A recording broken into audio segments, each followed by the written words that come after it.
So if the authorization is not null, the authorization header is not null, and it starts with bearer because we're checking for not here since we return, then we're gonna go ahead and see if we can get the token. In that case, we're gonna call a string token, and then we're gonna set it equals to the authorization header, which is this, and we're gonna see if we can substring it. So we're gonna do substring, and we're gonna pass in the actual token length. So that's going to be the token prefix and the length of it. So that's gonna remove the bearer in front of the token, and it's gonna leave us with the token. So we're gonna be left with the actual token without the word bearer in front of it, because the word bearer, we don't need it at this point. So once we have the token, of course, we need to get the actual subject, which is the user. So let's do string. Remember, we defined the subject as a string, and that was the username, and we're gonna set this equals to actually the actual provider, which is the provider dot get subject, you remember, and then we pass in the token that we just got. So at this point, we should either have a token and a user, or we have an error. So in that case, you will not be able to find it, or if the token is tampered with, still it's gonna throw this whole process off, and then the user is gonna be presented with an error. At this point, we can then check to make sure that the token is valid. So we can do if the token is valid. So in that case, we're gonna call the provider again that is token valid, and is token valid, it's gonna take the username and the actual token.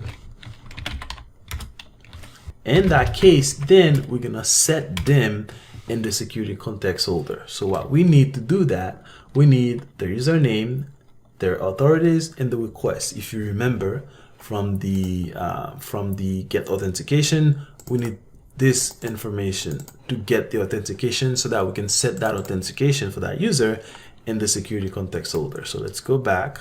We have to get the authorities. So let's do list, right, of granted authority. So granted authority, and let's just call those authorities. And of course, those are gonna come from the user itself. So we can call the provider again, and then we call get authorities, and then we pass in the token. Okay, so that should give us all the authorities for that user. So once we get the authorities, we can then get an authentication. So because we already have all the information that we need, we have the request, we have the username, and then we have the authorities at this point. So let's do authentication, which we want to ultimately set. So authentication, I'm gonna call it authentication, and we can get that authentication again from the provider. So we're gonna do provider that get authentication, and then here pass in the username and the authorities, and of course the requests, and we need the semicolon. So at this point, we have the authentication that we need. Now we can set that authentication in the security context holder, because we already checked and then we didn't find any for the specific user. So we can copy all of this, go down, and then instead of get, we're just gonna do set authentication, and of course we pass the authentication. So at this point, we set this user as an authenticated user in the security context holder for this, in this if statement here, after we checked that their token was valid and they were in the security context holder. So otherwise, if this is not the case, then what we want to do is to clear the context. This is very, very important. Oops, security context holder and clear context. Okay, we don't want to do anything. We want to make sure it's clear for that user, for this user. So if this fails, or this thing is failing, or anything here fails, it's gonna jump here on that line, and then we're gonna clear the context. We don't want anything to be lingering or anything like that. And then after that, we don't just have to let the request continue its course like we did earlier. Do filter, request, and then response. Very simple. Okay, so again, just to recap, scroll up a little bit. So this is a filter. We actually need to mark it as a component so we can have a bean available whenever the application starts. So component. Okay. So this filter is gonna fire every time there's a new request, and it's only gonna fire once. Okay. So this is why it's called once per request filter.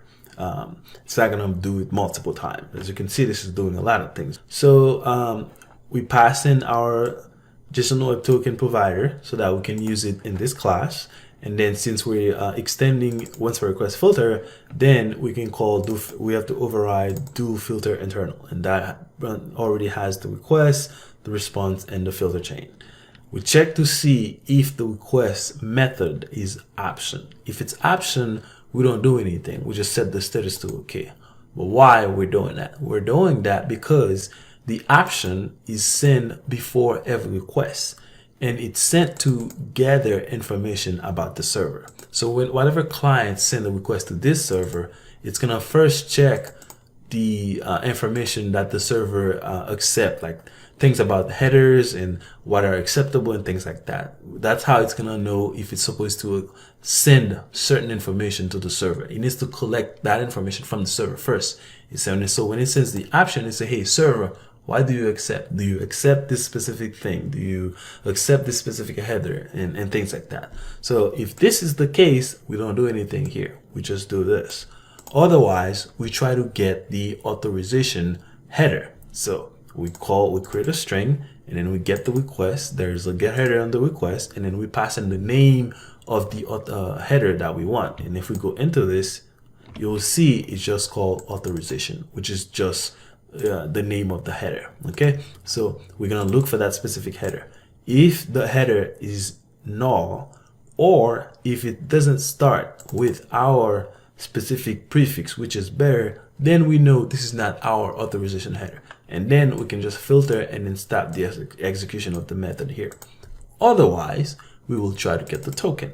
So we will get the header and then remove the substring from it, which is removing the bare space, which is this, which is substring will take the number of the number of characters you want to remove, which is going to be the length of this, which in this case would be whatever it is. So BR or whatever, if you could do the count. Okay, so it's going to remove the header from the token, or from the header token, and then we will just be left with the actual token. Once we have the token, then we can try to attempt to get the username, which is going to come from the provider, get subject, pass in the username. If the token at this point has been tampered with or anything like that, it's not going to work. It's not going to give us the username, and it's going to fail. Okay, so once we can get the user, we can make sure that the token is valid, make sure the username is not empty or anything like that. So we call again the JWT token provider is token valid. We pass in this. And also, if this is true, we also need to make sure that this user doesn't already have an authentication in the security context holder. As you can see, we're setting them here, which is why we're checking to make sure they didn't already have one. So if they don't have one, so that's going to come out null. So if it's null and their token is valid, well, let's just set one for them. So we get their authorities. We call the provider again, get authorities from the token. So we get all the authorities. And then with the authorities and the username and the request we already get from here, from the do filter internal, we can then get the authentication. So we create an object of authentication type. We call it authentication, call the provider, call the get authentication on the provider, and then pass in the username and the authorities and the request. Once we get the authentication, we set it in the security context holder as this user is authenticated. So now Spring is aware of this user being an authenticated user. Okay, and then we do the filter chain, meaning we let the request continue its course. If this is not the case, then we just clear the context. So that's all we're doing here. So this is a lot. I would definitely say after this, you can definitely go back and maybe pause the course a little bit and then go through this. This is a lot of information I'm throwing at you. You can do a little bit of research as well. You will see a lot of things that are very similar to this, but this is what needs to be done.